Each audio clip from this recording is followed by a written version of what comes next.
హల్లెలూయా హల్లెలూయా. స్తోత్రం నైనా పరిశుద్ధాత్మ స్తోత్రం, పరిశుద్ధాత్మ స్తోత్రం, పరమ తండ్రి స్తోత్రం. నాయన ఇంతవరకునైనా మమ్మల్ని నడిపించిన దేవా స్తోత్రం నైనా. ఇదిగో నీ కృపతోనైనా నీ సన్నిధికి నైనా అనేక మంది బిడ్డలు నడిపించిన స్తోత్ర కృప. ఇదిగో ఈ రాత్రి కాల సమయం కృప. ఇదిగో తండ్రి మీరు ఇప్పటి వరకు పాటలను ఆరాధనలను మీరు ఈ ఆత్మను కుమ్మరించిన ఆయన మమ్మల్ని అందరినీ ఆయన అభిషేకించారు. అలాగే తర్వాత నాయన ఇదిగో మీరు వాక్యం ద్వారా మాట్లాడుతున్నారు ఆయన. ఇదిగో మాట్లాడుతున్నప్పుడు మీరు కాదు కానీ మీలోని పరిశుద్ధాత్మ దేవుడు మాట్లాడుతున్న సంవత్సరం దేవస్థానం. ఇదిగో మీరు మాట్లాడుతున్నారు కదండి వాక్యం ద్వారా. వాక్యాన్ని విని వాక్యానికి లోబడి వాక్యానుసారంగా జీవించి మంచి నేలను బట్టి విత్తనం వల్ల నూరంతల ఫలం నీ సన్నిధికి వస్తాం. ఈ వాక్యాన్ని వింటున్నప్పుడు వాక్యాన్ని ఎంతో అపవాది యేసునామములో బాధిస్తున్నాను. యేసునామములో ప్రభువా ఈ వాక్యము మా పాదములకు వెలుగాయ. ఎదుగో తండ్రి మా పాదములు దీపమాయ, మా త్రోళ్ళకు వెలుగాయ. ఈ వాక్యం వెలుగుతుంది మా జీవితంలో వెలుగు కలుగును ప్రభు. ఎదుగో మీరు మాట్లాడుతున్న మీ ఆత్మ మా మీద కుమ్మరించి ఎదుగో తండ్రి జ్ఞానం వివేచనని దయచేయండి, బుద్ధిని దయచేయండి, మారు మనసును కూడా దయచేయండి. యేసు పరిశుద్ధ నామములో ఏక మనసు కలిగి వినుండగా అందరికీ స్వస్థత విడుదల అనుగ్రహించండి. యేసు నామములో వేడుకుంటున్నాం తండ్రి, ఆమేన్. హల్లెలూయా. యోహాను రాసిన మొదటి పత్రిక ఇంకా తీసుకోలేదా?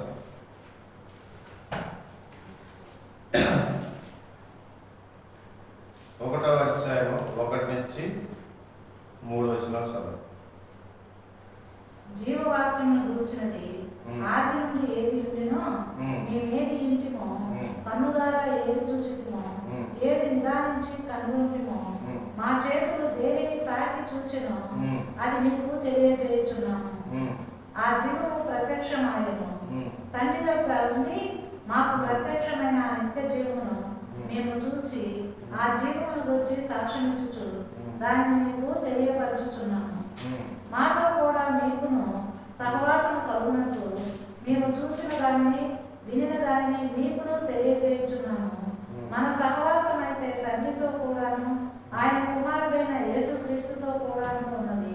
మన సంతోషము పరిపూర్ణమౌటకై మేము ఈ సంగతులను రాయచున్నాము. మేము ఆయన వలన విని మీకు ప్రకటించు వర్తమానమేమనగా, దేవుడు వెలుగై ఉన్నాడు, ఆయన యందు చీకటి ఎంత మాత్రమూ లేదు.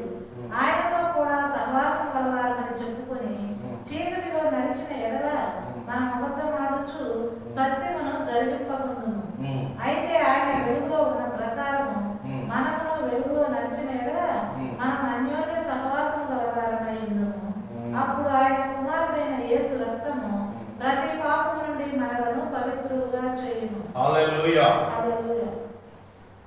యోహాను రాసిన మొదటి పత్రికలో మరి యోహాను ద్వారా మన దేవుడు రాపించిన వాక్యం.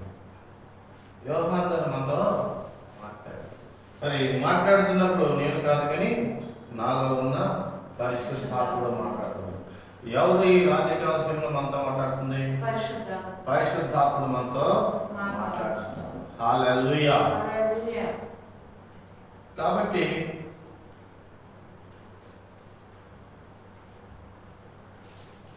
ఆయన అంటున్నాడు యోహానులో, మరి యోహాను మనకి ఒక సూచన ఇస్తున్నాడు.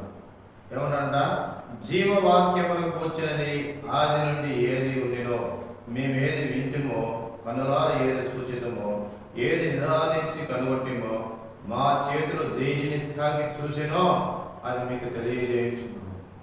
ఆ జీవము ప్రత్యక్షమాయను, తండ్రి యొద్ద ఉండి మాకు ప్రత్యక్షమైన ఆ నిత్య జీవమును మేము చూసి ఆ జీవమును గురించి సాక్ష్యం ఇచ్చు దాన్ని మీకు తెలియపరచున్నాము. హల్లెలూయా. అలాగే యోధా రాసిన పత్రిక పక్కనే 3వ యోధా రాసిన పత్రిక మరి 20వ వచనంలో రాయబడి 21 ప్రియులారా, మీరు విశ్వసించు అతి పరిశుద్ధమైన దాని మీద మిమ్మల్ని మీరు కట్టుమనసు పరిశుద్ధాత్మలో ప్రార్థన చేసి నిత్య జీవార్థమైన మన ప్రభువు యేసు క్రీస్తు కనికరం కోసం కనిపెట్టుకొస్తూ దేవుని ప్రేమ నిలిచినట్లు కాచుకొని ఉండి. హల్లెలూయా. ఇక్కడ యోహాను ఏం రాశాడంట? ఆయన అన్నాడు, మాకు ప్రత్యక్షమైన, అంటే ఆ జీవము ప్రత్యక్షమాయను, తండ్రి యొద్ద ఉండి మాకు ప్రత్యక్షమైన ఆ నిత్య జీవం మేము చూసి ఆ జీవమును వచ్చి సాక్ష్యం ఇచ్చు దాన్ని మీకు తెలియపరచున్నాము. అసలు ఏంటిదంటే ఈ నిత్య జీవము? ఏదంటే ఇది ప్రత్యక్షమైంది? ఏది ప్రత్యక్షమైంది? అసలు జీవం ఏంటంటే ఇక్కడ యూదారాలు రాశాడు. ఏమందంట ఆయన అన్నాడు, నిత్య జీవార్థమైన మన ప్రభువు యేసు క్రీస్తు అంట. ఎవరంట ఆ నిత్య జీవము? ప్రభు అయిన యేసు క్రీస్తు వారంట. ఆయన మన కోసము ఏమంట సిలువలో మరణించాడంట. అది చూశారంట. ఏది విన్నారంట వారు? జీవవాక్యం గురించి ఆది నుండి ఏది ఉన్నదో అది మేము వింటిమి. ఏది విన్నారంట? ఆది యందు వాక్యమును, వాక్యము దేవుడైనను, ఆ వాక్యము దేవుని యొద్ద ఉండెను, ఆ వాక్యము జీవమై ఉండెను, ఆ జీవము మనుషులకి వెలుగు. అదే మళ్ళీ ఇక్కడ రాశాడు యోహాను సువార్త మొదటి అధ్యాయం 5వ వచనంలో ఏదైతే ఉన్నదో మళ్ళీ ఇక్కడ రిపీట్ చేస్తున్నాడు యోహాను. హల్లెలూయా. అర్థమవుతుందా? హల్లెలూయా. ఆ విషయంతో ఆయన అంటున్నాడు 5వ వచనంలో, మేము ప్రకటించుచున్నా, మేము ఆయన వల్ల విని మీకు ప్రకటించచ్చు వర్తమానమైన దేవుడు వెలుగై ఉన్నాడు, ఆయన చీకటి ఏమాత్రం లేదు. అక్కడ యోహాను సువార్త 1:5లో కూడా రాస్తున్నాడా? 4వ వచనంలో ఆయన జీవము, ఆ జీవం వెలుగైనదంట. ఆ వెలుగు మనుషులకు వెలుగంట. అది ఆ వెలుగంట మనలో ఉన్నప్పుడంట ఆ చీకటిని గ్రహించలేదంట. హల్లెలూయా. ఇప్పుడు 7వ వచనంలో ఏమంటారంట ఆయన వల్ల, అయితే ఆయన వెలుగులో ఉన్న ప్రకారం మనము కూడా వెలుగులో నడిచినాం, మనము అన్యోన్య సంవత్సరం కలవారమై ఉందము. హల్లెలూయా. అంటే మనము ఒక దగ్గర కూడుకొని దేవుని గురించి సంగతులు తెలుసుకోవాలి. హల్లెలూయా. అన్యోన్య సహవాసం అంటే సహోదర, ఇక్కడ అక్కడ రాయబడి చూడండి, యోధ పత్రికలు అన్నాడు కదా, ఏమన్నాడు? ప్రియులారా. ఎవరైనా ప్రియులారా అంటే సంఘాన్ని పిలుస్తున్నాడు ఆయన. ఎవరన్నా? ప్రియులారా, మీరు విశ్వసించు. ఎవరన్నా? విశ్వసించు పరిశుద్ధమైన దాని మీద ఆయన ప్రేమ, అతి పరిశుద్ధమైన దాని మీద మిమ్మల్ని మీరు కట్టుకొనచ్చు. ఆయన అతి పరిశుద్ధమైనది ఏంటి? ప్రేమే. అంటే అక్కడ ఏం చేద్దాం? నిత్య జీవం గురించి మాట్లాడాడు ఆయన. ఇక్కడ ఒక ప్రేమ గురించి చూపించాడు. చూడండి ఇక్కడ యోహాను రాసిన పత్రికలో ఆయన అన్నాడు చూడండి. హల్లెలూయా.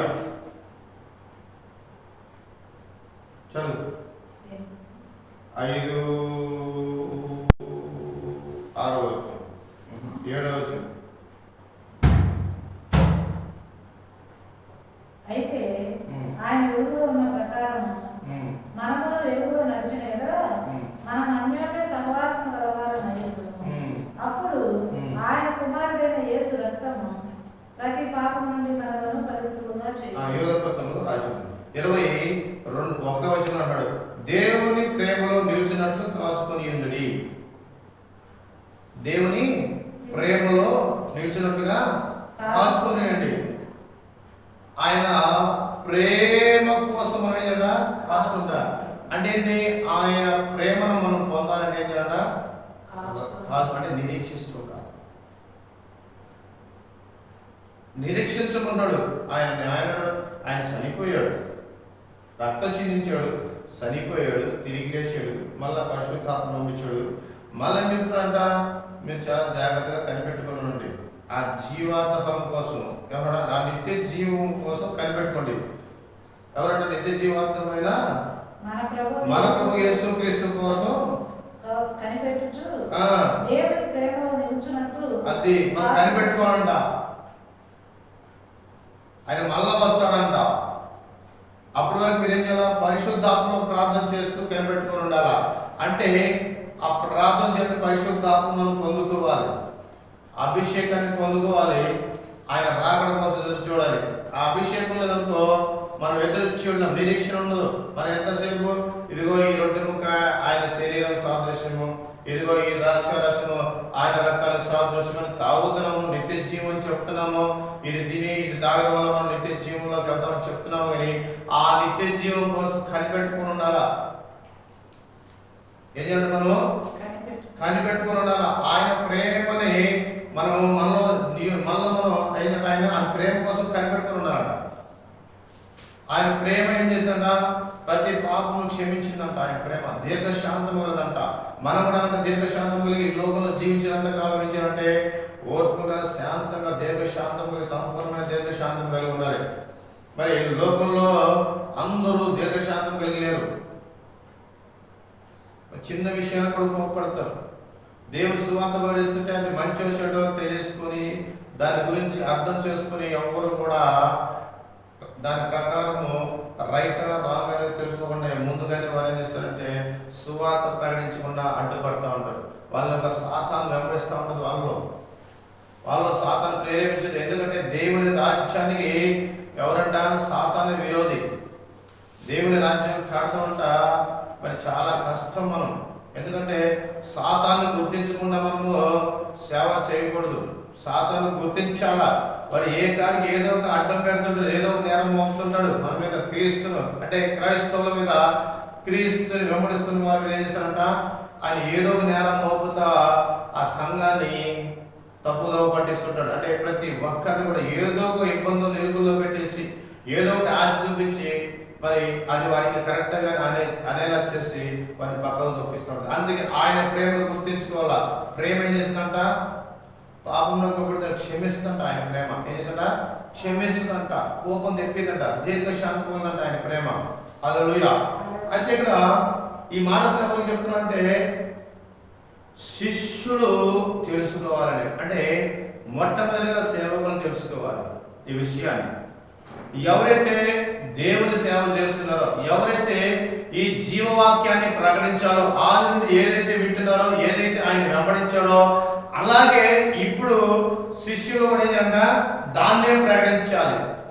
ఏదైతే మనకు ముందున్న దేవుని సేవకులు చెప్పారో మరి ఆ సేవకుల ద్వారా పరిశుద్ధాత్మ ఏదైతే బయలుపరిచి చెప్తున్నాడో అదే వాక్యానంట మనం కూడా వింటే మనము కూడా అది చెప్పాలనుకున్నప్పుడు ఏం చేస్తాడా? ఆ పరిశుద్ధాత్ముడు మన ద్వారా ప్రేరేపించబడతాడు, మన ద్వారా చెప్తాడు. మరి తర్వాత వచ్చిన శిష్యుల్ని అంటే సేవకులతో మళ్ళా పరిశుద్ధాత్ముడు ఈ వాక్యాన్ని బోధిస్తుంటాడు. ఎందుకంటే తరం వెంబడి తరం పోతూ ఉంటుంది. అంటే ముందున్న వాడు వెళ్ళిపోతుంటాడు, వెనుకున్న వాడికి మరి క్రీస్తు సువార్త తెలియపరచాలంటే మళ్ళా ఇంకో శిష్యుడు లెగవాలి. ఈ సంఘం ఒకటే కాదు, అనేక సంఘాలు సృష్టి యావత్తు కూడా దేవుని తెలుసుకోవాలి, దేవుని ప్రేమ తెలుసుకోవాలి, ఆయన బలియాగం గురించి అసలు ఆయన ఎందుకు వచ్చాడు, ఎందుకు చనిపోయాడు, చనిపోవాల్సిన అవసరం ఆయనకి ఏమొచ్చింది, ఇవన్నీ తెలుసుకోవాలి. ఈ శోధన నుంచి విడుదల పొందాలి. పరలోక అన్నిటి విషయం ఏంటంటే అతి పరిశుద్ధమైనది పరలోక రాజ్యం చేరాలి, పరలోక రాజ్యం చేరాలి. కాబట్టి నీవు ఆ అతి పరిశుద్ధమైన జీవార్థ ఫలమైన యేసు క్రీస్తుని నీవు తినాలి. అంటే ఆయన శరీరాన్ని మనము అదే రాశాడు. ఆయన శరీరధారి అయ్యి ఆయన భూమి మీదకి వచ్చాడంట. హల్లెలూయా. ఎలా వచ్చాడంట ఆయన?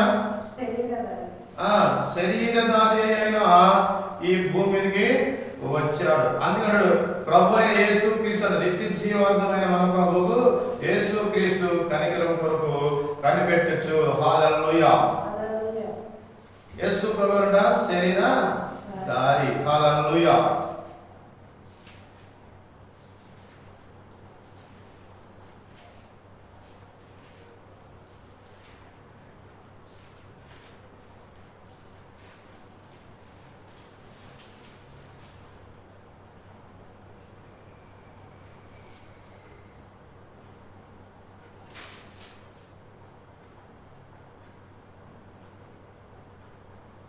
హల్లెలూయా.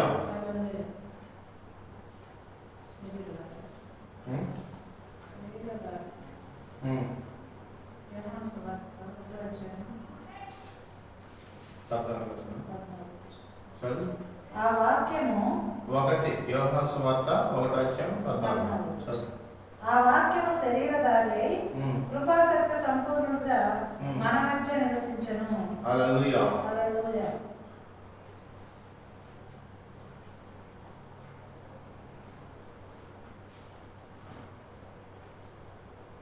అయితే ఇక్కడ యోహాను పత్రికలోకి వచ్చి అయితే అక్కడ ఏమంటాడంటే 2వ వచనంలో చెప్తున్నాడు, 1వ వచనంలో ఆ జీవం ప్రత్యక్షమైన తండ్రి యొద్ద నుండి మాకు ప్రత్యక్షమైన ఆ నిత్య జీవము మేము చూసి ఆ జీవనకు వచ్చి సాక్ష్యం ఇచ్చు దాన్ని మీకు తెలియపరుచుతున్నాము. హల్లెలూయా. కాబట్టి ఆయన అన్నాడు 3వ వచనంలో ఆయన కుమారుడైన యేసుక్రీస్తుతో కూడా ఉన్నది మన సంతోషం పరిపూర్ణముడికి మేము ఈ సంగతిలో వ్రాయచున్నాము. హల్లెలూయా. ఏమి రాయించున్నారంట? ఆయన ప్రభు అంట యేసుక్రీస్తు తండ్రి యొద్ద నుంచి వచ్చాడంట. వచ్చి ఆయన అనేక సంగతులు శిష్యులకు చెప్పాడు. ప్రతి లోక రాజ్య మర్మాలన్నీ కూడా తన శిష్యులకు చెప్పడం జరిగింది. ఇదిగో నేను చనిపోయి 3వ రోజు లేస్తాను, తర్వాత మీకు నేను వెళ్ళినాక మీకు ఆదరణకర్త అంటే పరిశుద్ధాత్మను మీకు అనుగ్రహిస్తాను.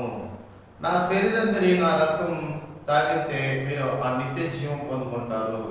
మరి అక్కడ తర్వాత మీరు ఎప్పుడు కూడా అన్యోన్య సమావాసం కలిగి సంఘంగా కూడుకొని అందరూ మీరు సువార్త చెప్పి అందరూ కూర్చి వారికి నా గురించి నా సత్యం గురించి మరి మీరు చెప్పాలి.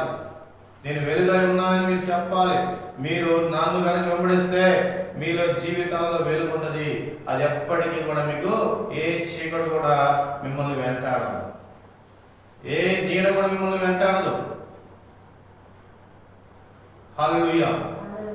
కాబట్టి మనం చేయాల్సిన పని ఏంటంటే దేవునితో మనం ఏం చేయాలంట, అంటూ కట్టుబడి ఉండాలా. దేవుని విషయాలు తెలుసుకోవాలి, ఆత్రపడాలి. దేవుని విషయాలు తెలుసుకోవాలంటే ఏం చేయాలంట, ఆత్రపడాలంట. దేవుని సన్నిధికి సమయానికి రావాలి, దేవుని సన్నిధిలో ప్రార్థన చేయాలి, ఉపవాసాలు చేయాలి. నువ్వు ఇంటి దగ్గర ఉన్నప్పుడు ప్రార్థన చేయాలి, నువ్వు పనికి వెళ్తున్నప్పుడు ప్రార్థన చేయాలి, నడుచుకుంటూ బయటకు వెళ్తున్నప్పుడు ప్రార్థన, ఇంట్లో పనిచేస్తున్నప్పుడు ప్రార్థన చేయాలి. ఆయన నామాన్ని స్తుతిస్తుండాలి, ఎప్పుడు స్తుతి యాగం చెల్లిస్తుండాలి. నీవు పరిశుద్ధంగా బతకాలి. ఆయన కూడా యేసు పరిశుద్ధులైన ప్రకారం మనం కూడా పరిశుద్ధంగా ఉండాలి. ఆయన వెలుగైపోయిన మనం కూడా వెలుగులో ఉండాలి. ఆ వెలుగంట చీకటిని గ్రహించదంట. ఆ చీకటి గ్రహించదంట ఆ వెలుగులో. ఎందుకు? ఆయన వెలుగు. ఆయన చీకటి ఏమాత్రం లేదంటే అక్కడ 6వ వచనం ఉంటుంది. ఎవరు 5వ వచనం దేవుడు వెలుగై ఉన్నాడు, ఆయన యందు చీకటి ఎంత మాత్రము లేదు. చీకటి లేదంట, ఆయన వెలుగంట. హల్లెలూయా. అలాగే 1 పేతురు 4వ అధ్యాయం 19వ వచనం.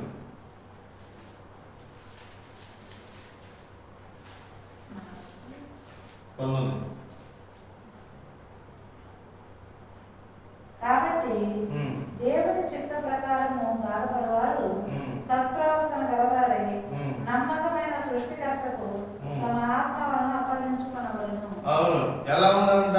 ఆత్మలు అప్పగించుకుంటా. ఎలాంటి వాళ్ళు ఎలా ఉండాలంటాడు ముందు? దేవుని చిత్త ప్రకారము బాధపడేవారు సత్ప్రవర్తన కలిగి, అంటే బాధ ఉంటుంది అనమాట. అంటే కదా బాధపడేవారు, అది ఎవరుంటే బాధపడేది? దేవుని చిత్త ప్రకారం. ఎవరి పట్లయితే చిత్తం ఉందో, ఎవరి పట్లయితే ఆయన ప్రణాళిక ఉందో వారికి వచ్చే శ్రమల గురించి, అంటే ఈ లోక సంబంధం విషయాలే కాదంట. మన ఆయన ఎదుగుతున్న కొద్ది శ్రమలు వస్తామంటే అవి గుర్తించగలుగుతాం. ఇవి శ్రమలు ఎందుకు నిమిత్తం వచ్చినాయి? లోక అంటే మన భోజనం కోసం వచ్చినాయా, లేకపోతే ఆత్మ సంబంధమైన బాధ వచ్చినాయా? అందుకే ఆయన చెప్తాడు, దేవుని చిత్త ప్రకారం బాధపడి సత్ప్రవర్తన గలవారై నమ్మకమైన సృష్టికర్తకు తమ ఆత్మను అప్పగించుకున్న. ఎవరంట? నమ్మకమైన సృష్టికర్తకు ఎవరంట? తమ ఆత్మ. ఎవరా? తమ యేసుక్రీస్తు ప్రణాళికగా ఉన్నవారు, ఆ బాధలు దాంట్లో ఉండి బాధలు పడుతున్నవారు. సత్ప్రవర్తన అనే ప్రవర్తన బాగుంది, నీతి కార్యాలు చేస్తున్నారు, అద్భుతాలు చేస్తున్నారు, యథార్థంగా జీవిస్తున్నారు, ఏ తప్పు చేయట్లేదు. అవునా? సత్ప్రవర్తన అంటే ఏంది? ఏ తప్పు చేయని వాడు ఏం చేస్తున్నాడంట? బాధపడుతున్నాడంట. అందుకే అన్నాడు, సృష్టికర్త తమ ఆత్మను అప్పగించుకొనవలెను. ఈ సమస్య వచ్చింది కదా అని చెప్పేసి వెనక తిరిగి వెళ్ళకూడదు. ఈ బాధలు శోధనలు ఎవరు పడతారు బాబు, ఇంకెంత కాలం మనం ఈ బాధ పడేది, కుదరదని చెప్పేసి వెనక్కి వెళ్ళకూడదు. హల్లెలూయా. 4వ అధ్యాయం 1వ వచనం చదువు. క్రీస్తు శరీరమందు శ్రమపడిన కనుక మీరును అట్టి మనసును ఆయుధముగా క్రీస్తు శరీరమందు శ్రమపడినంట. ఆయన కూడా శ్రమపడ్డాడు. ఆయన ఏమైనా ఎంజాయ్ చేయాల, ఆయన కూడా అన్నింటినీ డక్క మొక్కిందంట. ఆకలిని దెబ్బకి అన్నింటినీ వచ్చుకున్నాడు. ఆయన కూడా అందరూ తిట్టిన వాళ్ళు ఉన్నారు, పట్టాలని ప్రయత్నం చేశారు, మరి అన్నింటినీ వచ్చున్నాడు. అనేక రకమైన మాటలు ఆయన్ని బాధ పెట్టారు. మరి ఆయన్ని ఏం చేశారు, కొరడాలతో కొట్టారు. చదువు. శరీర విషయంలో శ్రమపడిన వాడు శరీరమందు జీవించు మిగిలిన కాలము ఇక మీదట మనుజాసలను అనుసరించి నడుచుకొనక దేవుని ఇష్టానుసారంగానే నడుచుకున్నట్లు పాపముతో జోలి ఏమీ లేక ఉండును. మనము పోకిరి చేష్టలు, దురాశలు, మద్యపానము, అల్లరితో కూడిన ఆటపాటలు, త్రాగుబోతుల విందులు, చేయదగని విగ్రహ పూజలు మొదలైన వాటి యందు నడుచుకొనుచు అన్యజనుల ఇష్టము నెరవేర్చుటకు గతించిన కాలమే చాలును. చాలు. హల్లెలూయా. అంటే క్రీస్తు ఎలాగైతే జీవించాడో, ఆయన ఎలాగైతే శోధింపబడ్డాడు, ఎలాగైతే బాధపడ్డాడు, ఎలాగైతే శ్రమ పడ్డాడు, ఎలాగైతే కలుషిలో మరి ఆయన గొడవతో దెబ్బలు తిని సిలువలో మరణించాడో అలాంటి అనుభవం మనకి ఉండాలి. అవి వచ్చినప్పుడు మనం తొలగి వెళ్ళిపోకూడదంట, అవి రాకుండా ఉండాలంట. ఏది మనకు ఆలోచన బాగా శ్రమ మనం ఆడపెడతా ఉన్నాం, ఏదో మాట అయితే అనేసినాం కానీ క్రీస్తు వల్ల మనం కూడా జీవించాలి, క్రీస్తు వల్ల మనం కూడా బోధించాలి, అద్భుతాలు చేయాలి మనం అనుకున్నాం కానీ ఎన్ని వర్కౌట్ అయ్యేట్లేవే, కుదరదు. హల్లెలూయా. కాబట్టి అంటున్నాడా, దేవుని ఇష్టానుసారంగా నడుచుకున్నట్లు పాపం జోలికి దేవుని ఇష్టానుసారంగా నడుచుకుని, అంటే శ్రమలను పాల్గొవాలంటే ఏంటంటే ముందు ఇవన్నీ విడిచించాలంట. వీటిని విసర్జించండి. మన భౌతిక శాస్త్రం, దురాశ, మందు తాగటం, అల్లరి, ఆటపాటలు, తాగుబోతుల విందులు, చేయదగిన విగ్రహ పూజలైన వాటిని అన్ని జనులు ఎలాగైతే వాళ్ళు ఎలాంటి పనులు అయితే చేస్తున్నారో వాటన్నిటిని మనము తీసుకురాలి, మన మైండ్ తీసుకురాలి. అప్పుడు మనం శ్రమను ఎదుర్కోగలుగుతాం. 2వ వచనం.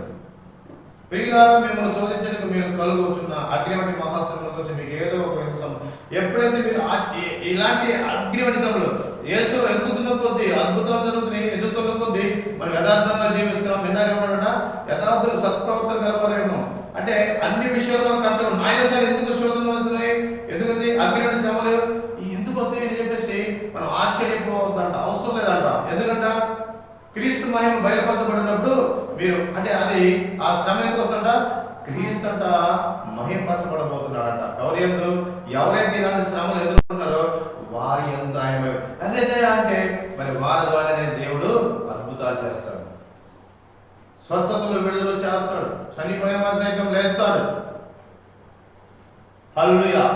మరి ఈ మధ్యకాలంలో ఇలాంటివి చేస్తున్నప్పుడు మరి చాలా మంది వ్యతిరేకిస్తుంటారు. ప్రభు అందుకే ముందు యేసుక్రీస్తు కూడా ఒక సాతాను వేరొక సాతాన్ని వెళ్ళగొట్టలేదు. ఆ సాతాను తన రాజ్యాన్ని తన కోలుకొట్టుకుంటా, మన ఇంటిని మనం పడగొట్టుకుంటామా, మనం కావాలని చెప్పి యాక్సిడెంట్ చేసుకుంటామా, బండిని కావాలని యాక్సిడెంట్ చేసుకుంటామా, ఎవరు చేయడు. ఎప్పుడైతే శ్రమల్లో మనం ఓర్చుకుంటూ వెళ్తున్నామో ఆశ్చర్య వింతేం లేదు. అక్కడ ఆయన ముందుగానే ప్రకటించేశాడు, నా నామమున మీకు అనేక శ్రమలు వస్తాయి, వారిని మీరు అంతమంది నిరీక్షించండి అని. ఇక్కడ కూడా జరుగుతున్నారు. అయితే ఏమంట, క్రీస్తు శ్రమల్లో మీరంట మీరు మహానందం సంతోషించు నిమిత్తం క్రీస్తు శ్రమలో మీరు పాలువారి ఉన్నంతగా ప్రభు కూడా శ్రమ పడ్డాడు. ఏంది ఆయనకే శ్రమ తప్పలేదు, మనం ఎంత అని చెప్పేసి మనము సంతోషించాలి. ఎందుకంటే ఇక మన ఎందుకు ఆయన మహిమపరచబడతాడు మన ద్వారా. ఇక మనం ఎక్కడ అడుగు పెడితే అక్కడ అగ్ని, ఎక్కడ పెడితే అక్కడ స్వస్థతలు, ఎక్కడికి వెళ్తే అక్కడ అద్భుతాలు జరుగుతాయి, చనిపోయిన వారు లేస్తూ ఉంటారు. అంటే వీటి అనుభవం లేకుండా దేవుడు నీకు అనుమతించడు, అధికారం ఇవ్వడు. రోగముల మీద, దయ్యముల మీద, దురాత్మ సమూల చారుల మీద, ఆ మరణం మీద అధికారం నీకు ఇవ్వడు. వీటి అనుభవం నీకుంటేనే వీటిలో నుంచి వెళ్ళినప్పుడే నీ ద్వారా దేవుడు మహిమపరచబడతాడు. హల్లెలూయా. కాబట్టి మన సత్క్రియలు కరెక్ట్గా ఉండాలి. మన క్రియలో కరెక్ట్గా క్రీస్తు నామం 14 వచనం, క్రీస్తు నామము నిమిత్తము మీరు నిందల పాలైన యెడల మహిమ స్వరూపి ఆత్మ అనగా దేవుని ఆత్మ మీ మీద నిలుస్తున్నాడు కనుక మీరు దానికి అందుకే అంటాడు, ఈ అన్నిటిని కనుక మనం అనుభవించి వీటన్నిటి ద్వారా మనం నడుచుకుంటూ మళ్ళీ వెనక్కి తిరిగి వెళ్ళకుండా ఉన్నట్లయితే ఏమైందంట, ఆయన అంటాడు మీరు నిందల పాలైన ఎడల మహిమ స్వరూపి ఆత్మ అనగా దేవుని ఆత్మ మీ మీద నిలుస్తున్నాడు కనుక అని మనం గుర్తించాలన్నమాట. ఇక ఆయన మన ద్వారా ఆయన మహిమపరచబడతాడు. అందుకే శ్రమలు వచ్చినాయి. కాబట్టి వాటిని మనము ఓర్చుకోవాలి, ఓపిక ఉండాలి, మనలో సహనం ఉండాలి, దీర్ఘశాంతం కలిగి, సంపూర్ణమైన దీర్ఘశాంతం కలిగి ఉండాలి. ఆకలి దప్పిగా సంఘాల్లో కానుకలు ఇవ్వరు. ఎందుకంటే సాధనే కాదు, దేవుడు కూడా కానుకలు ఇవ్వనీయుడు. ఎందుకంటే నీకు ఆయన చేసాడా అనుమతి, యోగుకు అనుమతించాడా లేదా శ్రమలు, కాబట్టి ఆయనకి డబుల్ ప్రమోషన్ ఇచ్చాడు. ఏమిచ్చాడు? ఆయనకి డబుల్ ప్రమోషన్ ఇచ్చేసాడు. అలాగే ఈ శ్రమలు ఉన్న వాడికి డబుల్ ప్రమోషన్. మరి యోహాను కూడా ఏం చేశాడు? డబుల్ ప్రమోషన్ పొందాడు. ఆయన కూడా పేతురు డబుల్ ప్రమోషన్ పొందారు. వీరు చాలా మంది అపోస్తలులు డబుల్ ప్రమోషన్. పౌలు కానీ ఆయన కూడా 14 రోజులు వెలుగు చూడలేదు సముద్రంలో. అలాగనే కాదు కానీ ఆయన కూడా ఎన్నో బాధలు హింసలు భరాయించాడు. హల్లెలూయా. కాబట్టి దేవుని మహిమపరచాలి అంటే, నువ్వు స్వస్థతలు, విడుదల, అద్భుతాలు చేయాలంటే నీవు ఇలాంటి శ్రమలు వచ్చినప్పుడు నీవు తొలగి వెళ్ళకూడదు. దానికి ఏం చేయాలంట? నిబంధన చేయాలి. హల్లెలూయా. అంటే సమర్పించుకోవాలి. హల్లెలూయా. అసలు ముఖ్యమైన విషయం ఏంటంటే మనం ఇప్పుడు చెప్పాల్సింది, ఎవరైతే శిష్యుడు అనబడి ఉన్నాడో, ఎవరైతే సేవకుడు అనబడి ఉన్నాడో, ఎవరైతే నేను దేవుని నమ్ముకున్నాను, నేను బాప్తీసం తీసుకున్నాను అంటాడో, ఏం చేయాలంటే ఇప్పుడు నిబంధన సమర్పణ చేయాలంట. హల్లెలూయా. నువ్వు ఈ సమర్పణ లేకుండా దీన్ని నీవు అనుమతించలేవు. నీవు ఎప్పుడైతే సమర్పణ కరెక్ట్గా ఉంటే, అది కూడా సమర్పించుకున్నాను, ఏదో నీకు బాధ వచ్చినప్పుడు ఆ బాధ తప్పించే వరకు ఆ ప్రభుని సమర్పించుకున్నాను, ఆ బాధ తప్పిపోగా ఏమైందంట, కొన్ని రోజులు నిలబడతావు, మళ్ళీ శ్రమ వస్తాయి. ఆ శ్రమ రాగా అమ్మో నేనేమనుకున్నా ఇంత దారుణంగా శ్రమ అని వెనక్కి వెళ్ళిపోకూడదు.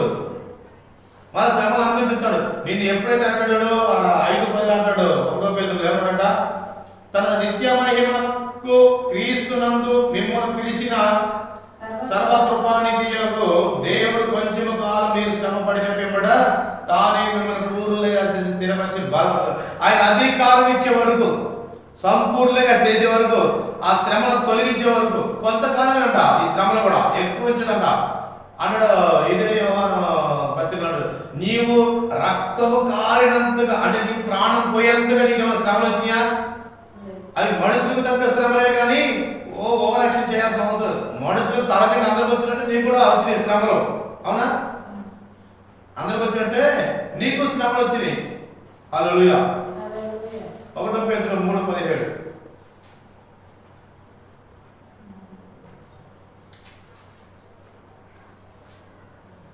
దేవుడు చిత్త నరాకున్న ఎడల కీడు చేసి శ్రమ పడల కంటే మేలు చేసి శ్రమ పడలే గొప్ప మంచిది.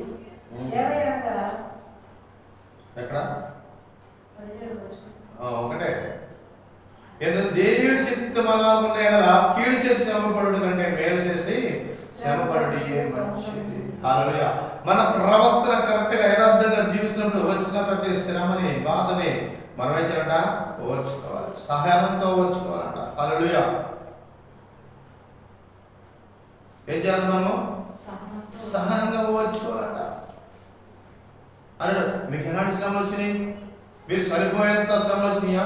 ఎవరంటే ఆయన ఎబ్రీ రాసిన పత్రిక 12:4 మీరు పాపముతో పోరాటంలో రక్తము కారణంతగా ఇంకా దానిని ఎదిరించలేదు. ఎలా అంట?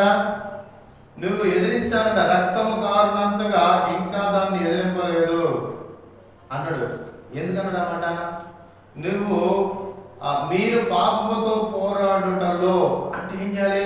మనం శ్రమని అనుమతించాలి అని ఒక మైండ్లో ఉంటే, మనం ఒక ఫిక్స్ అయినప్పుడు మనం పాపంతో పోరాటం చేయాలి. నువ్వు ఈ పోరాటం చేసినప్పుడే నీకు శ్రమలనే ఎంటర్ అవుతావు. అంటే నువ్వు దాన్ని వద్దంటావు, అదే వస్తానంట. నువ్వే వద్దంటావు, అదే వస్తాను. నువ్వు పైకి అంటావు, కానీ అది నిజంగా చెబుతుంది నేను వస్తానని. హల్లెలూయా. పరమగీతంలో రాసి ఉంటుంది, చాలా విచిత్రంగా ఉంటుంది సంకలిస్తుంది. హల్లెలూయా. నా ప్రియుడా, బలముల గురించి, తలుపుల గురించి, ఆకట్టుకునే గురించి, ఆకర్షించే గురించి అన్నీ ఉంటాయి. హల్లెలూయా. కాబట్టి పాపంతో పోరాడాలి మనం ఫస్ట్. శ్రమలు ఎలా వస్తాయి తెలుసా? ఎలా వస్తాయండి శ్రమలు? నీకు ఆకర్షణీయమైన కనిపిస్తాయి, నీకు కళ్ళకి అందంగా రమ్యంగా కనిపించి చూడు. పాము చెప్పేటప్పుడు ఆవుతావు ఎవడా, ఈ పండు ఇంత రమ్యంగా ఉంది, అందంగా ఉందని చూడండి. చూస్తానికి ఎట్లా ఉందంటే కళ్ళకి రమ్యంగా ఉందంట. పాపం అంతా రమ్యంగా ఉంటుంది. నువ్వు వద్దు అంటే నేను వస్తా అనేది. నువ్వు వద్దంటావు ఫస్ట్, నిజంగా నువ్వు వద్దు అంటావు, లేదు నేను వస్తాను, వద్దంటావు. అది చాలా చూస్తుంది మనకి. చాలా చెప్పినప్పుడు వద్దులే, మా సార్ ఒప్పుకోడు, మా సేవకుడు ఒప్పుకోడు, మా దేవుడు ఒప్పుకోడు, మా సంఘం చూస్తే ఏముంటుంది అంటే అయిపోయింది. డల్ అంటే దానికి బలహీనత పైపు అంటే అది చెప్పే మాటలు అలా ఉంటాయి. అది మనల్ని ఆకర్షించే విధానం అలా ఉంటుంది. శ్రమలు ఎందుకు వస్తున్నాయి అంటే, నువ్వు ఎప్పుడైతే నువ్వు పోరాడానికి సిద్ధపడతావో, ఎప్పుడైతే దేవుడితో నిబంధన చేసుకుంటావో, ఎప్పుడైతే నువ్వు సమర్పణ చేసుకుంటావో, అప్పుడు ఇంకా ఎక్కువైంది. ఏంటిది? సాతాను ఇంకా నేను బలహీనపరచడానికి నేను అనేక విధాలుగా ఆకర్షిస్తుంది. కొన్ని నీ ఫ్యామిలీని అట్రాక్షన్ చేస్తుంది, సేవకుల కుటుంబంలో తన పిల్లలని అట్రాక్షన్ చేస్తుంది, వారిని తప్పిస్తుంది. వ్యతిరేకత తల్లిదండ్రుల మీదకి, సేవకుల మీద తన బిడ్డలు వ్యతిరేకత వస్తుంది. సేవకుల బిడ్డలు పాడైపోతుంటారు. వారికి తెలియకుండా వారు పాపానికి లోబడిపోతారు, సాతానికి లోబడిపోయి మరి వ్యతిరేకత వస్తూ ఉంటుంది. సంఘం కూడా గలిబిలి అవుతూ ఉంటుంది. మరి ఇంట్లో సేవకుల భార్యలు కూడా అనారోగ్యాలు వస్తూ ఉంటాయి.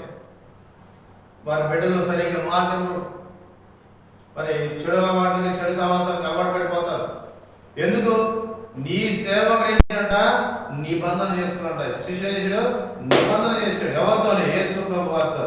ప్రభువా, నేను ఏదైనా సరే నేను వదిలిపెట్టానంట. ఇలాగ అనేకమైన కోరికలు పుట్టిస్తుంది అడిగి. సాతాను గాడు ఏం చేస్తాడ? ఈ సేవకుడికి అనేక రకమైన కోరికలు పెడతాయి. నీవు కారు కొనాలి, నీకంటే వచ్చిన వాళ్ళు కార్లు కొన్నారు, సేవ అద్భుతంగా చేస్తున్నారు, వాళ్ళందరూ సంఘాలు విరిగిపోయి, నీకు 100 మంది ఉన్నారు, వాళ్ళకి 50 మంది ఉంటేనే కారు కొన్నారు, నీకు 100 మంది పిల్లలు కారు కొనలేదేంది, 1000 మంది ఉంటే నువ్వు ఏసీ పెట్టుకోలేదేంది అంటే నిన్ను ఎట్టుకుంటుంట. ఏదో విధంగా నేనేం చేస్తుంటా, తన వైపుకి తన మాట వినే విధంగా చెబుతుంది. నువ్వు ఇప్పుడు దాకేమో యేసు ప్రభు చెప్పిన వాక్యాన్ని ఇగో బోధకుడా నువ్వు మొహమాట లేకుండా బోధిస్తావు, నువ్వు ఎవరు లక్ష్య పెట్టవు, అలాంటి మాటలు వచ్చినాయి నీ దగ్గరికి. అవును నిజమే అన్నావు, కానీ ఇప్పుడేం చేస్తున్నావు? అది చెప్పినప్పుడు దానికి ఆకర్షించబడతావు. అవును నిజమే కదా, వాడికి 100 మంది సార్ ముందు, నాకు 1000 మంది సార్ ముందు, నేను ఏసీ కొనుక్కోవడం తప్పేంది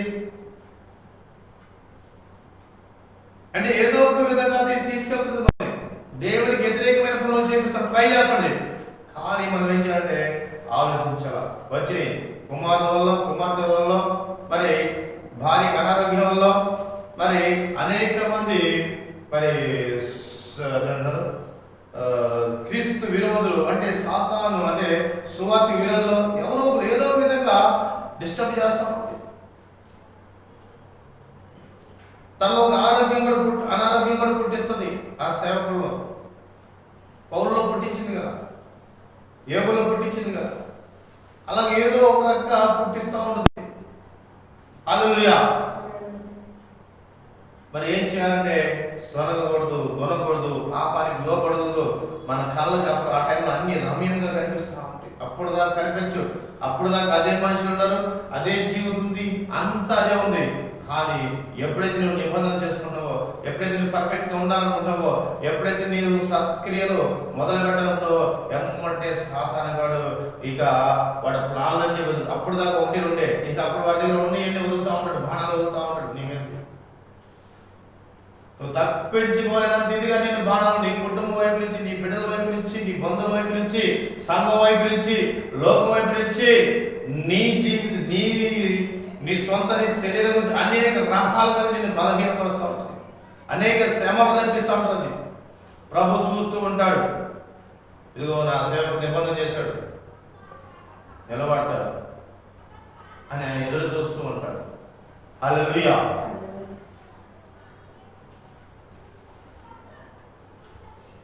కాబట్టి మనం ఏం చేయాలంట, పాపంతో పోరాటం చేసేటప్పుడు ఎలా ఉండాలంటే మనము కారణంతగా దాన్ని ఎదిరింపలేదంట. అంటే రక్తం కారణంతగా అంటే దాని అర్థమైన దేవుడు నీ ప్రాణం పోయినా పర్వాలేదు, నీ ఉందా కానీ అంటే ఆడమంటే పేదల పత్రిక అంటాడంట, నీవు కొంతకాలం మాత్రమే శ్రమ పడతావు, అయినా నా నామంలో నీవు శ్రమ వచ్చినప్పుడు, క్రీస్తులో నీకు శ్రమ వచ్చినప్పుడు మహానందం, అగ్ని శ్రమ వచ్చి మహానందం ఎంచుకోండి.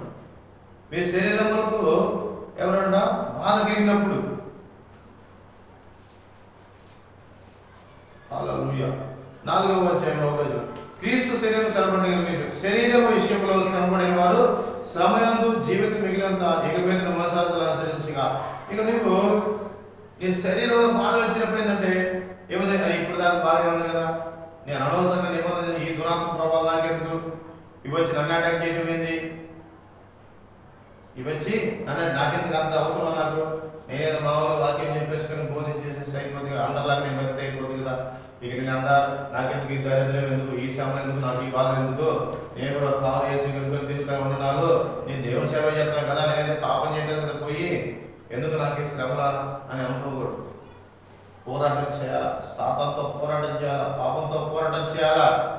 నువ్వు ఎప్పుడైతే నీవు దేవునిలో విశ్వాసం బలపడుతుంటావో, ఎప్పుడైతే నీ క్రియలు ఇంకా బాగుంటాయో, ఎప్పుడైతే నీవు సేవ విధానంలో ఇంకా ఇంకా ఎదుగుతుంటావో నీకు శ్రమలు వస్తూ ఉంటాయి. దేవుడు అనుమతిస్తూ ఉంటాడు ఈ శ్రమలు. ఎందుకంటే నువ్వే నిబంధన చేసి ఆ నిబంధన ప్రకారం ఆయన నిన్ను వెంబడిస్తూ ఉంటాడు. సాతాను ఒక పక్కన వెంబడిస్తే ప్రభు ఇంకో పక్కన వెంబడిస్తాడు. నువ్వు దాన్ని నెరవేర్చే వరకు ఆయన నీకు అన్ని దాన్ని మార్గదర్శనం చేస్తూ ఉంటాడు. ఇదిగో నువ్వు ఇలా నడవాలి, ఇలా నడవలే, సాతాను అంటాడు నువ్వు ఇది చేయి, ఇది చేయి అంటాడు. ప్రభు అంటాడు ఇదిగో నువ్వు అది చేయొద్దు, నువ్వు అది చెయ్యొద్దు, అది చేస్తే మన నీ నిబంధన పాడైపోతుంటాడు. కానీ సాధారణుడు ఆయ్ అది కుదరదు, నువ్వు ఇది చేస్తేనే ఇది నీకు పెద్ద తప్పేం కాదు, చిన్న విషయమే ఏం కాదు, నీకంటే ముందున్నారు చాలా మంది ఉన్నారు, వాళ్ళంతా తప్పు చేయలేదా, ఇంకో ప్రాణం చేసి ఆయన పర్లోక రాజ్యం ఏదో ఒకటి చెప్తా ఉంది. దేవుడు క్షమిస్తాడులే, ఏం కాదు. నువ్వు ఇంతమందిని కాపాడావు, ఇంతమంది ప్రార్థన స్వస్థతలు వచ్చినాయి, ఇంతమంది ప్రార్థన చేస్తే విడుదల వచ్చింది, చనిపోయిన వాళ్ళు లేకపోవు, చిన్న తప్పు చెప్తే ఏమైంది, ఒక అబద్ధం చెప్పు, చిన్న అబద్ధం చెప్పు, నీ మనసులో కూడా ఊహించుకోకూడదా, అమ్మా ఆమె అంత అందంగా ఊహించుకోవడం తప్ప, ఏం కాదు ఊహించేసుకో. అంటే ఏదో విధంగా నేను పాపంలో ముంచేస్తుంది.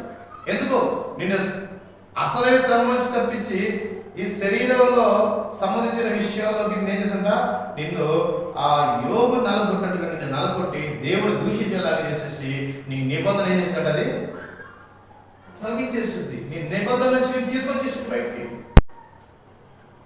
కాకపోతే శిష్యులు ఎప్పుడు కూడా ఎలా ఉన్నారంట, నిబంధనలోనే ఉన్నారంట. హల్లెలూయా.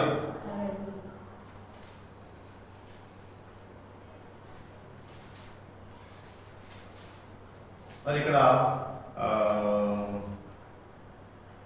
పేతురు రాసిన మొదటి పత్రికలో 2వ అధ్యాయం 12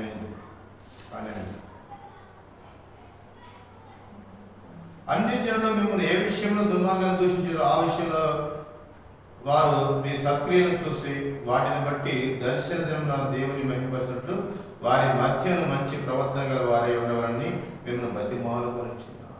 హల్లెలూయా.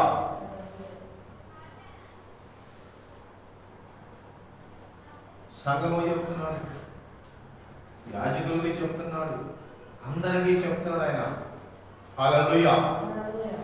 ఏం చెప్తున్నాడంట?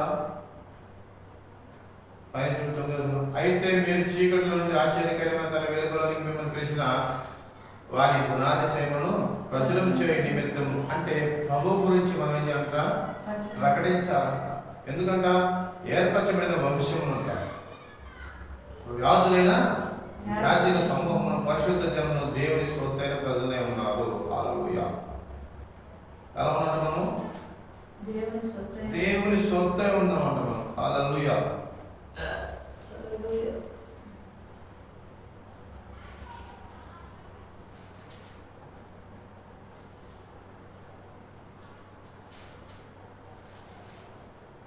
కింద ఉంటాడు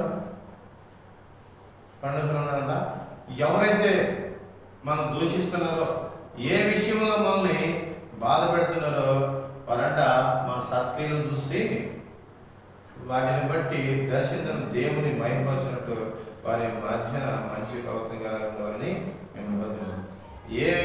దేని గురించి అయితే మనం వాళ్ళు బాధ పెడుతున్నారో, ఏ విషయం గురించి అయితే మనం ఇబ్బంది పెడుతున్నారో ఏమన్నా దేవుడు మీరు చాలా జాగ్రత్తగా ఉండాలి, ఓర్చుకోవాలి. ఎందుకంటే మిమ్మల్ని నేను ఎంచుకున్నాను. రాజులైన యాజక సమూహం కాదా? నేను ఏర్పరచుకున్న వారు కాదా? నేను రక్తం చెల్లించి మిమ్మల్ని కలగలేదా? మీకోసం నేను ప్రాణం పెట్టలేదా?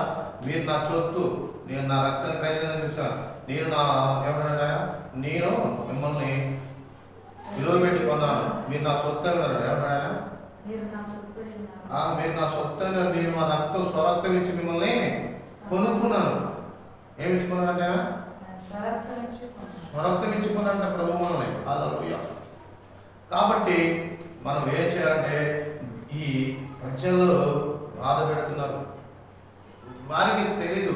సాతాను గడిచేసంటే దేవునితో మనం చేసుకునే నిబంధనని తీసివేయాలని, దాని నుంచి మనం తొలగిపోవాలని ఎన్నో ప్రయత్నాలు చేస్తూ ఉంటాడు. హల్లెలూయా. కాబట్టి మనము ఏ విషయం అయితే దూషించబడుతున్నామో దాన్ని ఏం చేయాలి?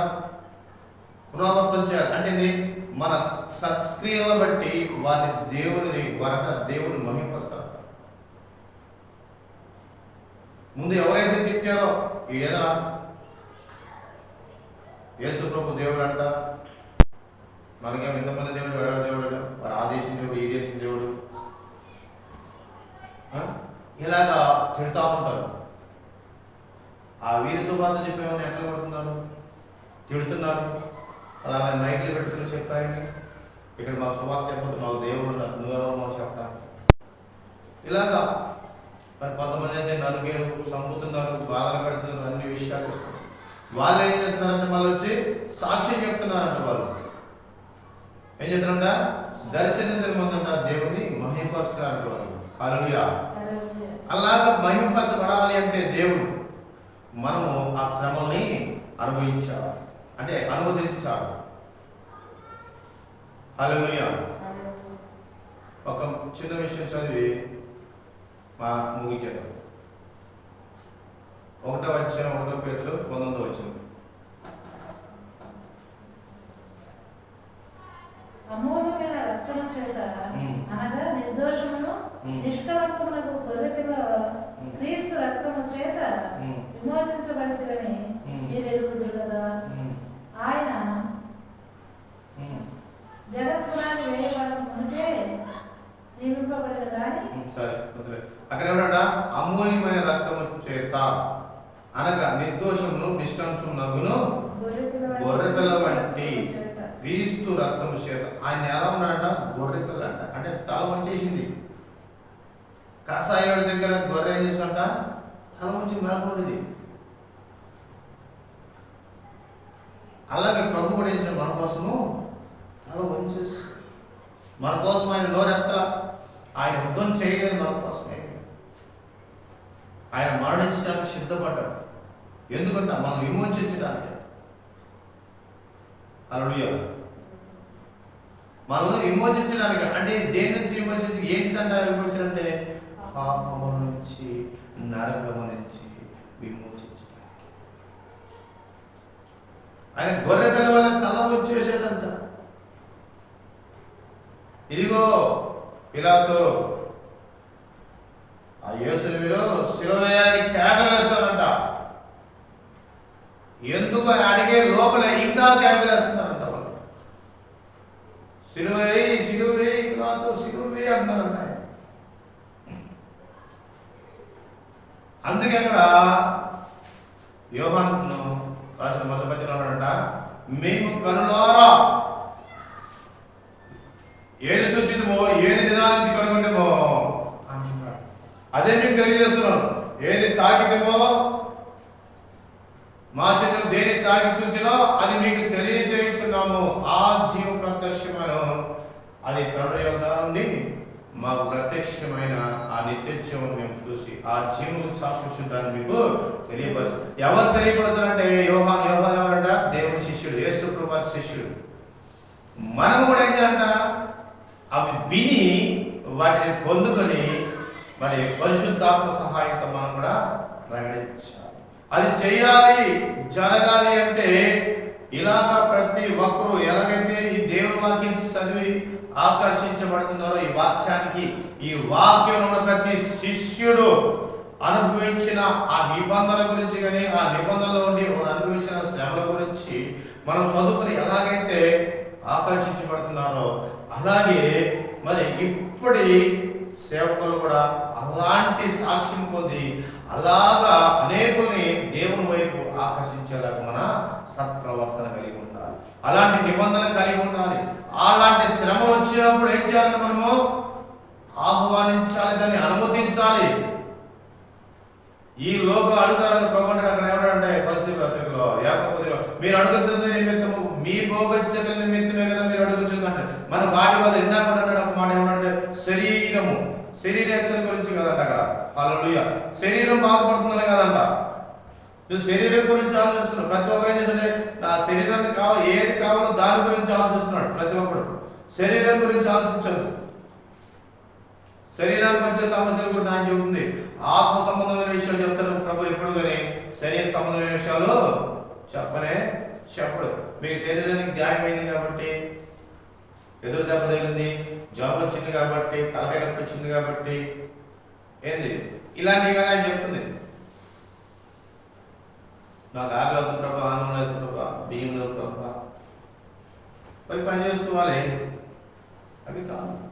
నీవు ఆయనలో వెలుగుతున్న కొద్దీ నువ్వు చేసుకున్న నిబంధన బట్టి నీకు అర్థమైపోద్ది. ఏ శ్రమ అనేది నీకు అర్థమైపోద్ది. పరిశుద్ధాత్మ దేవుడు బ్రహ్మశాత్మ ఏదో నీకు అర్థమైపోద్ది. నువ్వు ఆత్మ నింపబడినా వచ్చినప్పుడు వచ్చిన బాధలు వచ్చినాయా, లేకపోతే శరీరానుసారంగా జీవిస్తే వచ్చిన ఇబ్బందులు కలిగినవి. ప్రభా నేను 20 గంటల ప్రార్థన, నువ్వు 20 గంటల ప్రార్థన చేస్తున్నావు, నిబంధన ఉందా నీకు? లేదు ప్రభా, మరి నిబంధన చేయి. ఎందుకంట నీకు ఆ ప్రతిఫలం దక్కుద్ది. నువ్వు ఎప్పుడైతే నిబంధన చేస్తావో నీకు ఆ ప్రతిఫలం దొరుకుతుంది, ఆ నిబంధన ప్రతిఫలం దొరుకుతుంది. అందుకే అపోస్తలులు మరి ఈ రోజు కూడా చాలా మంది నిబంధన చేసుకుంటారు ఆయన. అందుకే వాళ్ళు గొప్ప గొప్ప అద్భుతాలు చేస్తుంటారు. వాళ్ళు ప్రార్థన చేసినప్పుడు స్వస్థతలు వస్తాయి, విడుదల వస్తాయి, చనిపోయిన వారు సైతం చేస్తుంటారు, గర్భఫలాలు వస్తూ ఉంటాయి. వారి నిబంధన అలా ఉంటుంది. దేవుడు వారి నిబంధన చేసుకున్నాక వారికి ఇచ్చిన ప్రత్యక్షతలు అలా ఉంటాయి.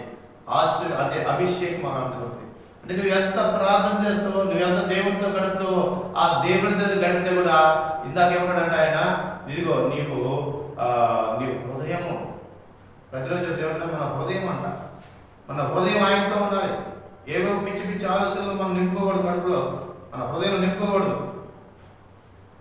ఆయన క్రీస్తు శరీరము శ్రమ అన్నాడు చూడు. ఆ పేతురు పత్రికలో ఉన్నాడ 4వ వచనంలో క్రీస్తు శరీరమందు శ్రమ పడిన కనుక మీరు అట్ట మనసు ఆయుధంగా ధరించుకున్నాడు. కాబట్టి ఆయన పడ్డ శ్రమ దేని గురించో మనకు తెలుసు. కాబట్టి దాన్ని అనుమతిస్తాడు ప్రభు. యోబుని ఎలాగైతే అనుమతించాడు యోబు గురించి, అలాంటి అనుమతులు దేవుడు మనకు కూడా ఇస్తాడు. సాతాను ఏం చేసినా ఆయన ఏమన్నా మెలకుండా చూస్తుంటాడు.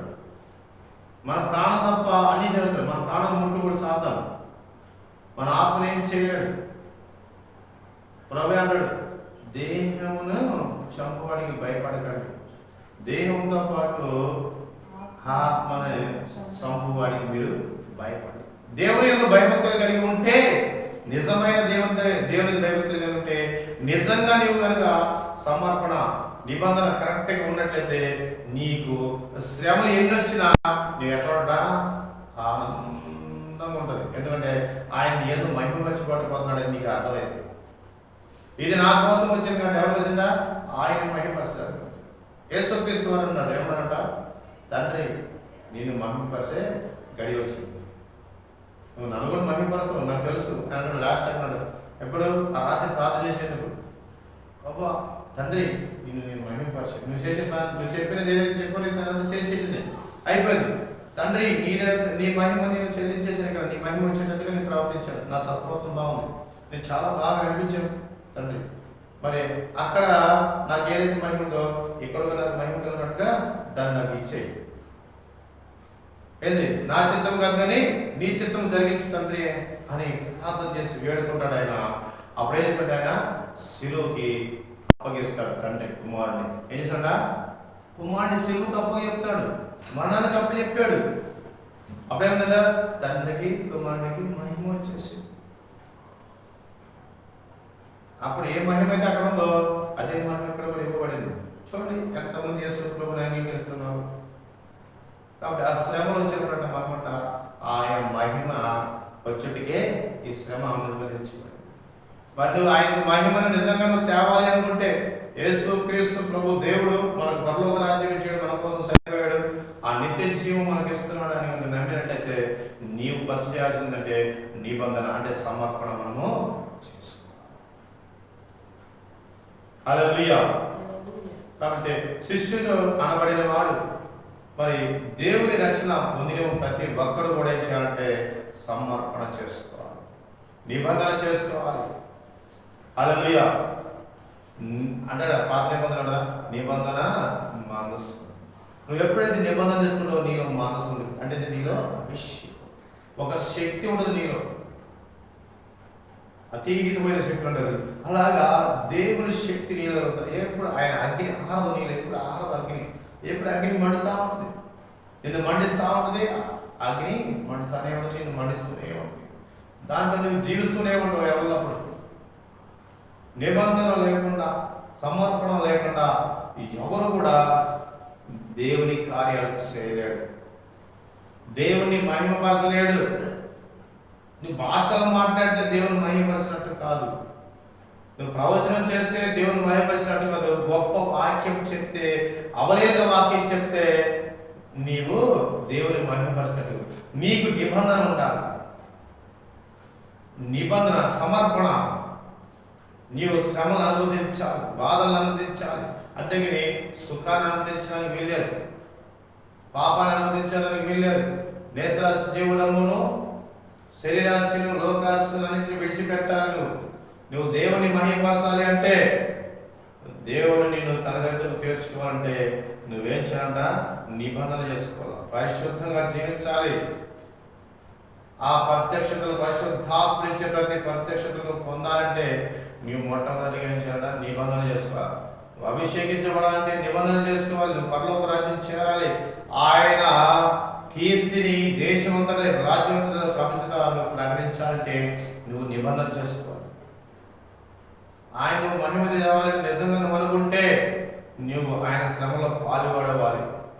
అంటే ఏం చేయాలంట? లోకస్వార్తలో చెప్తున్నాడు, ఏమన్నాడంటే, ఇదిగో నీ తల్లినైనను, నీ భార్యనైనను, నీ బిడ్డలనైనను, నీ సహోదరులు వారిని విడిచిపెట్టేవాడు నన్ను వెంబడింపు కోరు విడిచిపెట్టి ఏమైందంట? ఇక మందు 100 రెట్లు, పరమందు నిత్య జీవనం. ఇది ఆయన కాన్సెప్ట్. సమర్పణ అంటే దాన్ని అంటారు. సమస్తాన్ని విడిచిపెట్టిన వాడే సమర్పించగలుగుతాడు. మరి భార్య బిడ్డలు ఉన్న వాళ్ళు సమర్పణ లేదంటే ఉండి సమర్పించుకొని తెలుస్తుంది. సమర్పణ వచ్చినప్పుడే, ఆ శ్రమలన్నీ అనుభవించినప్పుడే నీకు అర్థమైంది. నువ్వు శ్రమలో ఎలా నడవాలో దేవుడు నీకు తెలియపరుస్తాడు, వాటిని ఎలా తప్పించుకొని వెళ్ళాలో నీకు దేవుడు తెలియపరుస్తాడు. హల్లెలూయా. కాబట్టి ఈ వాక్యాన్ని మరి మనం ప్రతిరోజు ధ్యానించాలి. సమర్పణ గురించి ఆలోచించాలి ప్రతి ఒక్కరు. సమర్పణ అనేది యథార్థంగా ఇచ్చేది, ఏదో అప్పుడు ఆ పూటకి ఇచ్చేది కాదు, ఇప్పుడు వాక్యాలనే సమర్పించుకునేది కాదు. నీవు ఆలోచించి సమర్పణ చేసుకో. దేవుని మహిమపరచాలి. ఆ నిత్య జీవాన్ని పరలోక రాజ్యం పొందాలంటే నేను నిబంధన చేసుకోవాలి. నేను సమర్పించుకుంటేనే కానీ నేను ఆయన మహిమపరుస్తాను. ఏదో రక్షణ పొందేసి అదే పరమాత్మ చర్చికి వెళ్ళి ఆ రక్తాన్ని జ్యూస్ని ఆ బల తీసుకుంటే, రొట్టె తీసుకుంటే కాదు మహిమపరిచినట్టు. కానీ కాదు. నువ్వు నిజమైన నమ్మకస్తుడి, నిజమైన నువ్వు సేవకుడి, నిజమైన నువ్వు శిష్యుడు అనుకుంటే, నేను నిజంగా దేవుడు రక్షణ పొందాను, ఆయన నా కోసం మరణించాడు, సిలువలో మరణించాడు నిజంగా నువ్వు నమ్మినట్లయితే నువ్వు ఫస్ట్ నిబంధన చేసుకోవాలి. నువ్వు అన్నిటిని విడిచిపెట్టాలి. లోకాశను, శరీరాశను, నిత్య నేత్రాశను, జీవనమును విడిచిపెట్టి యేసునామములో ఈ వాక్యం వల్ల ఫలించునుగాక. ఆమేన్. ప్రార్థన చేయండి. హల్లెలూయా.